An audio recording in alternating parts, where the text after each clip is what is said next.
দর্শকরা আপনাদের খুল্লাতে স্বাগত জানাচ্ছি। আমরা এখানে এসেছি আজকে, আপনারা জানেন যে এখন যেভাবে বন্যার জল তীব্র গতিতে বাড়ছে, আবার কি 2022 সালের সেই ভয়ঙ্কর দিনগুলো ফিরে আসছে, এরকম একটা চিন্তা শহরের মানুষের মনে রয়েছে।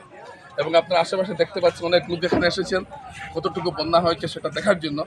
এবং এটা অত্যন্ত উদ্বেগের বিষয় যে আমাদের বরাক উপত্যকা বারে বারে একটা বন্যার কবলে পড়ছে, এখনও মানুষ আতঙ্কিত। এই মুহূর্তে আমরা দাঁড়িয়ে আছি বরাক নদীর অন্নপূর্ণা ঘাটে, যে বরাক নদী, সেখানে আপনি একটু দূরে দেখতে পাচ্ছেন আপনারা বরাক সেতুটি তৈরি হয়েছে, সেই সেতুটি এবং জলের যে স্রোত আপনারা দেখছেন খুব একটা তীব্র গতিতে নয়, কিন্তু একেবারে কমও নয়, এবং অনেক কিছু ভেসে আসছে এবং পাহাড়ে বৃষ্টি হচ্ছে, আমরা যে খবরটা পাচ্ছি। এবং আবহাওয়া বিভাগের সর্বশেষ যেটা পূর্বাভাস, সেটার মতে আগামী কাল পর্যন্ত ভয়ঙ্কর বৃষ্টি হবে। এখন মণিপুরের পাহাড়ে অনবরত বৃষ্টি হচ্ছে, মিজোরামে বৃষ্টি হচ্ছে। আপনারা জানেন যে মিজোরামে একটা ল্যান্ডস্লাইড হয়েছে এবং 21 জনের মৃত্যু হয়েছে।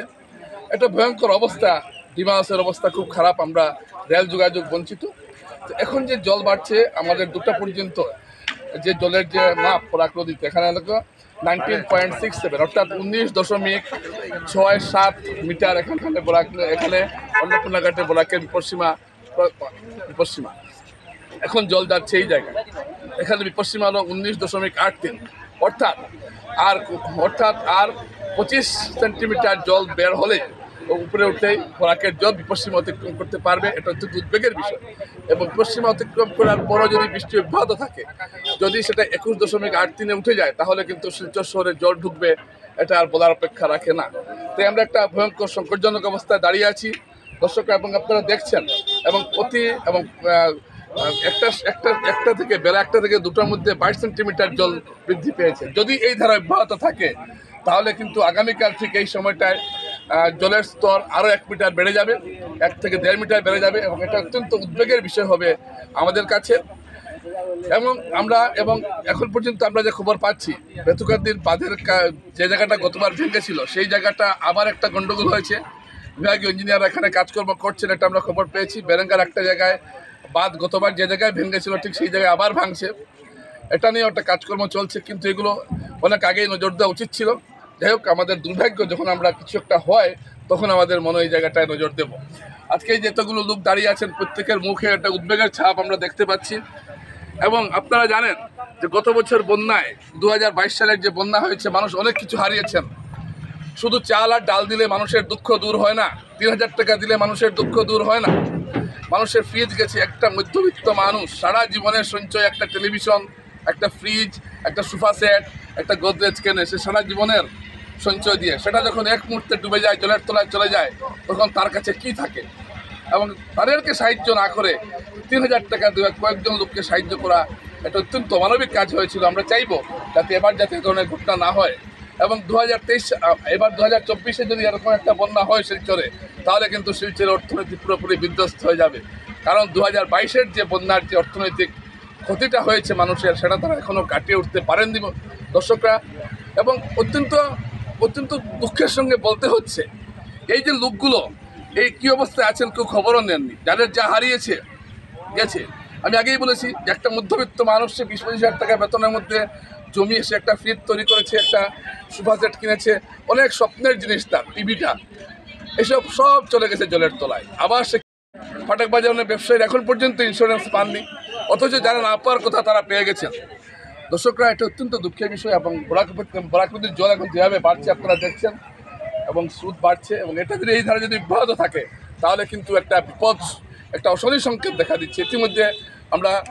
ইতিমধ্যে কিন্তু বিভিন্ন জায়গায় জল ওঠা শুরু হয়েছে, এবং শিলচর শহরে জমা জলের সমস্যা আপনারা জানেন, একটা উদ্বেগের সমস্যা তৈরি হয়েছে।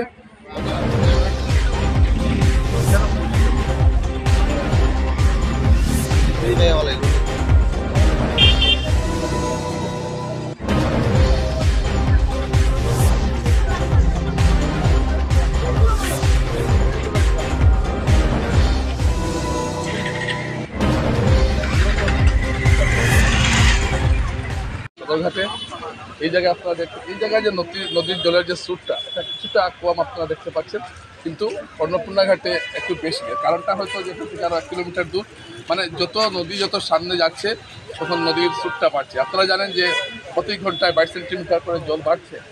এবং এই যে জলের যে একটা স্রোত আসছে, এবং আমরা যখন দাঁড়িয়ে আছি ঠিক বার কোর্টের যে বার লাইব্রেরি আছে, বার লাইব্রেরি ঠিক উল্টো দিকে, যেখানে মূর্তি ভাসান হয়, যেখানে ঠিক সেই বিসর্জন ঘাটে আমরা দাঁড়িয়ে আছি।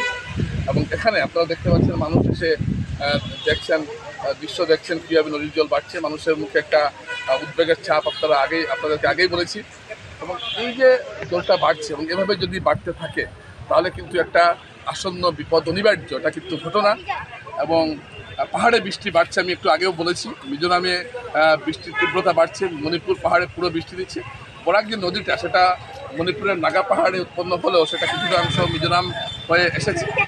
এবং মিজোরামের এবং মণিপুরের বৃষ্টি একটা বিরাট প্রভাব এই বরাকের উপর পড়ছে। এবং বরাকের জল এভাবে যদি বৃষ্টি বাড়তে থাকে, এবং বৃষ্টি কিন্তু যদিও আজকে সকাল থেকে তেমন বৃষ্টি দেয়নি, কিন্তু বৃষ্টি এখন আকাশ মেঘলা দেখাচ্ছে, যে কোনো মুহূর্তে আবার বৃষ্টি শুরু হতে পারবে। এবং স্থানীয় বৃষ্টি তো আছেই, এবং পাহাড়ের বৃষ্টিও আছে। এবং এই ধারায় যদি জল বাড়তে থাকে তাহলে কিন্তু একটা সমস্যা দেখা দেবে।